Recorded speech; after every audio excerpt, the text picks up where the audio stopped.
So Ed, the Ed turn. Really, is that where we're going? The Ed turn?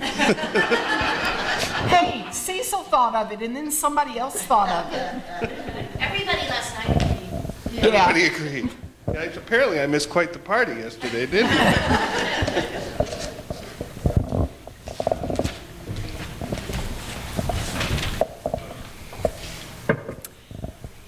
So, in our age of technology, and goodness knows, we use love our technology. You know, sometimes we often, with all this technology, consider ancient myths, stories, and ritual as no longer relevant. The adage that those who don't know their history are bound to repeat it might also consider the emotional and spiritual reality that those who don't understand the roots of their beliefs will not truly be grounded in this life. And so that lack of understanding of where often our holidays and rituals are grounded has been discomforting, dangerous for many people over the centuries. We certainly can see, as Ed talked to our children this morning, that the ancient celebration of Imbolc, which, you know, predates Celtic Christianity, was real. I mean, all of those beliefs were co-opted by the church. Of course, Saint Brigid, the goddess of fertility and new birth, was sort of, as he said, co-opted into a saint.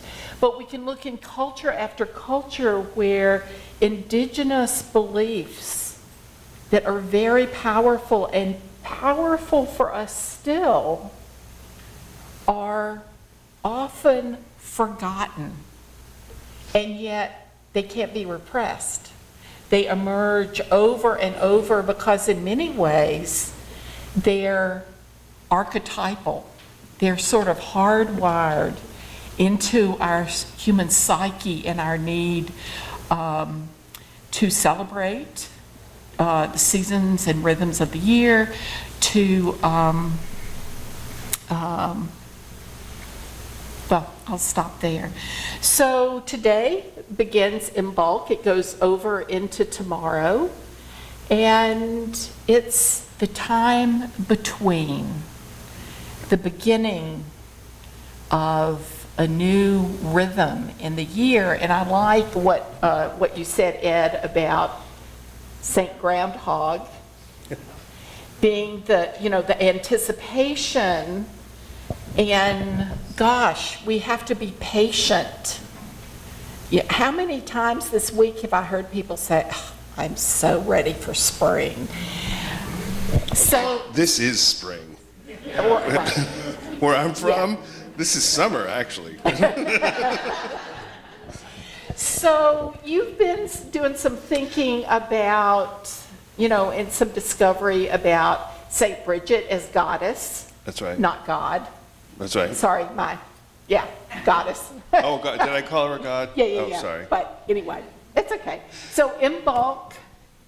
Imbolc, so it's actually, St. Groundhog's Day actually has two pagan histories behind it. The other one is called Candlemas, and that was February 2nd. And it's the same basic idea, but what happened is in Ireland, it was St. Brigid, and that had to do with the birth of lambs. And Imbolc, so there's a big argument about what the word Imbolc means and what the etymology of the word Imbolc means. But one of the things that Imbolc means is in the belly. So it's a celebration of the fact that there are lambs yet to come, because so much of what happened in these communities back then had to do with the number of lambs that was born. It was very important. Yeah, for because the you were propagation. very vulnerable. Well, that's right, Yeah. exactly. Now in Germany, what they did was they celebrated the bears poking their heads out of the dens for the first time, and walking around a little bit and then going back into the dens. And what they would do is they would take bear skins and put them over their heads, and they'd have this grand old party, which it didn't get into this, but I'm sure involved beer and other things, right? So it's a celebrational party. And when the Catholics started to come into power, what happened was they'd go into communities like this and they'd see St. Brigid, and they'd see this thing that they were doing in Germany with the bear skins, and they'd say, no, you can't do that anymore. And it's hard to pull that out of a community. So what they did was they just sort of Co-opted. yeah, okay. But all of a sudden, Brigid was not a goddess anymore, she was a saint. Problem solved, right? And we still celebrated the birth, we still celebrated at the same time. But one of the really interesting things for me when I was doing this is what I didn't understand about Imbolc, and I didn't understand about the placement of all of this, is it's halfway between the solstice and the equinox. So the solstice and the equinox divides the year in 4, right? Then each one of those 4 pieces has got a separator in the middle too. It's Imbolc, Beltane, and 2 I can't remember, one of which I couldn't have pronounced anyway. What are the other 2? Lammas, and what's the other one? Really long name. No, Lunason is the alternate name of Lammas. Oh, exactly. So when you take 365 and divide it by 8, you get 46 days, 45 days, and we're going to talk about that later being really, really important. So how many things are right around 40 days? Lent is 40 days. The flood was 40 days. Jesus was alive after the resurrection for about 40 days. 40 days is an important marker. And to talk about the wisdom of the ages, psychologists and psychiatrists are now coming out and telling us it takes 40 days to turn an activity into about 6 weeks. You know, if you do something for 6 weeks, 40 days, then it becomes a habit. So when you give up bad habits for Lent, there's a reason that 40 days is a very powerful period of time. So it seems random, right? 40 days. But 40 days traces backwards and it traces forwards. We're learning things about ourselves that maybe the ancients knew but couldn't articulate in a scientific, post-rational, postmodern way. But they knew of it. Right. So I think one of the things that's really important to me that we talked about a lot this week is we are very caught up in our daily lives in literal time. You know, that's the time we live in. You know, we run errands, we have our schedules. You know, and perhaps while we sometimes are critical of people who read texts too literally, maybe we have our own aspect of our literalness, because the time that we give power to is that linear time that repeats itself.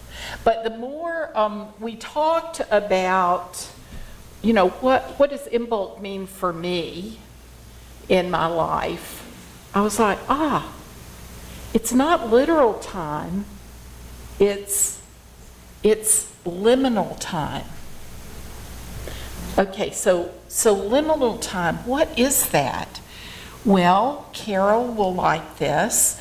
The Latin word limen stands for a threshold or a doorway.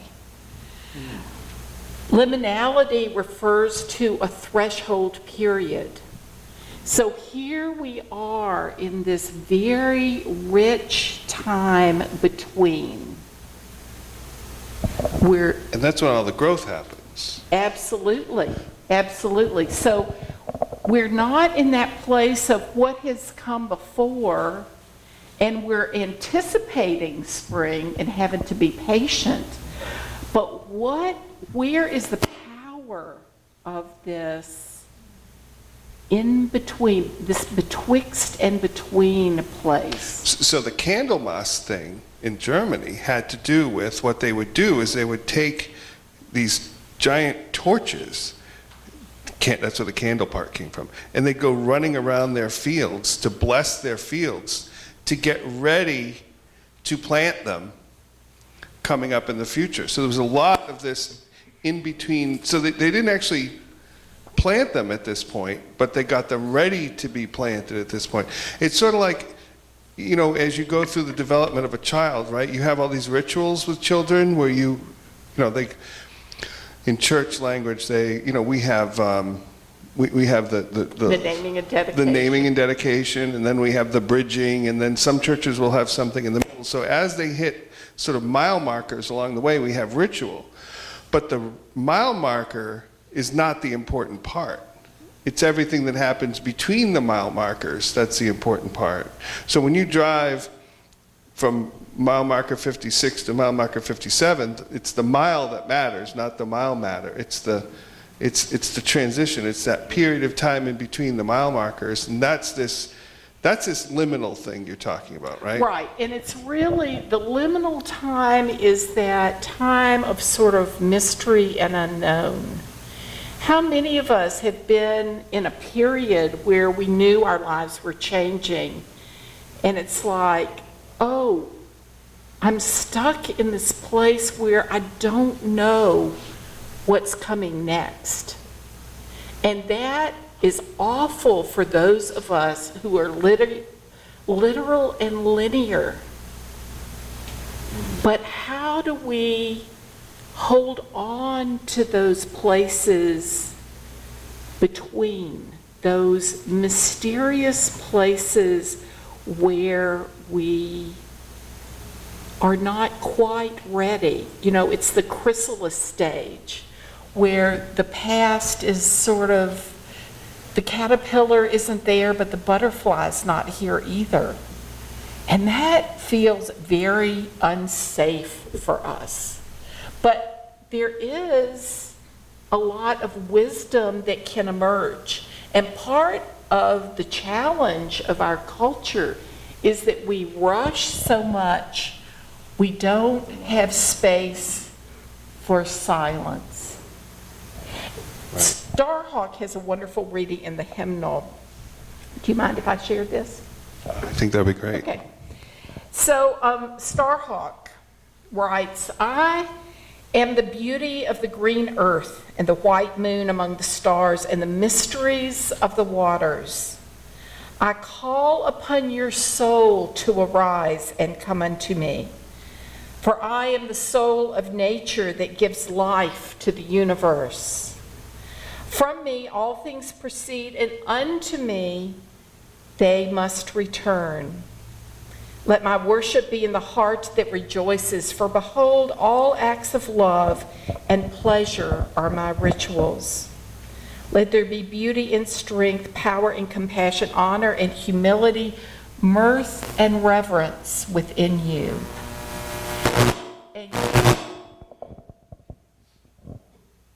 And you who seek to know me, know that your seeking and yearning will avail you not unless you know the mystery. The mystery that's in that unknown, unclarified space. For if that which you seek you cannot find within you, you will never find it without. That's pretty powerful, because how many of us try to accumulate things or search in so many ways, and yet we don't go inside. You know, what is it that is within us that we need to discover and to create space for? And I'll tell you, I discovered with St. Groundhog's Day, because what I realized, and the silly thing is, believe it or not, the Groundhog has a website. Which groundhog? The one in, the one in Pennsylvania. I'm sorry. The real one. No, the real one is in Georgia. You're cute. The Groundhog, on the Groundhog's website, they keep track of whether the Groundhog was right or not in this sort of very funny way. But what I realized was when I sort of did this work, what I realized was, for me, I knew spring was coming. I didn't know when, and quite frankly, I didn't particularly care. I knew it was coming. And by spring, we mean the weather, not the, where the sun is, I mean the actual weather. I wanted the snow to melt and the ice to go away, and I wanted grass to be green again. And I realized that for me, it was just a relief to know, okay, it's coming. I didn't really need to know when. I didn't need to keep track of whether it was right or wrong. It was just this feeling inside of me that was like, That to me was where this, and the other thing that really talks to me is, you could be in liminal space or liminal time on these three things in your life, but you could be in literal time on these three things in your life, and they bump into each other. How many times have you been doing one thing and you found a connection to something else you were doing that you hadn't previously seen that connection before, and two things in your life connected? So you sort of went from a literal time into a liminal time on another topic. So the other thing we like to do, postmodernists, we like to define, I'm either in liminal time or I'm in literal time. But you're not. We're both. You're always in both on a variety of things. So that to me was really, and that's why Groundhog Day is not the only thing. Every cycle, every one of these quarters of the year is divided up again, and there's another liminal time. It's really wonderful. The pagans had it going on. They really did. Well, and so much of that was co-opted into the rhythms of Sure, the Lent, Western 40 Church and the days, Eastern sure. Church, yeah. Exactly. But I think what I keep thinking about is, how can we get, with each of those shifts, how do we ritualize times for ourselves when we can just be? Daily meditation, yes. Daily spiritual practice, yes. Coming here is a break from our ordinary lives. One of the things I was also thinking about more, because there's this wonderful hymn that we're going to sing in just a few minutes, and it's about breathing and breath. And I realized we live all the time with those liminal spaces. We breathe in, that's the past. We breathe out, that's the future. But if we didn't have that space in between, that just little space, then I don't think we'd live. Yeah, the air actually being in your lungs is rather important. Yeah. Right, so that moment is sort of the landmark, it's the mile marker, but it's all the work you do before and the work you do after set up that event. That really, it's really beautiful. I mean, to me, it's just, I half joked about St. Groundhog Day with, we used to make cupcakes, that was our celebration, and it was great, but really, it's really much more meaningful than just a simple, oh, spring is coming. It's that moment when you've got the breath, and you hold it for that split second, and then you realize you're coming out. So then the question is, for all of us, we're in this between time. What do we want to hold in that space so that as we go into another season, what do we want to manifest? What do we want to embody? What do we want to bring into our lives? So that which is new for us, that comes into our lives, can be like breathing, natural. And so I would like to invite our choir to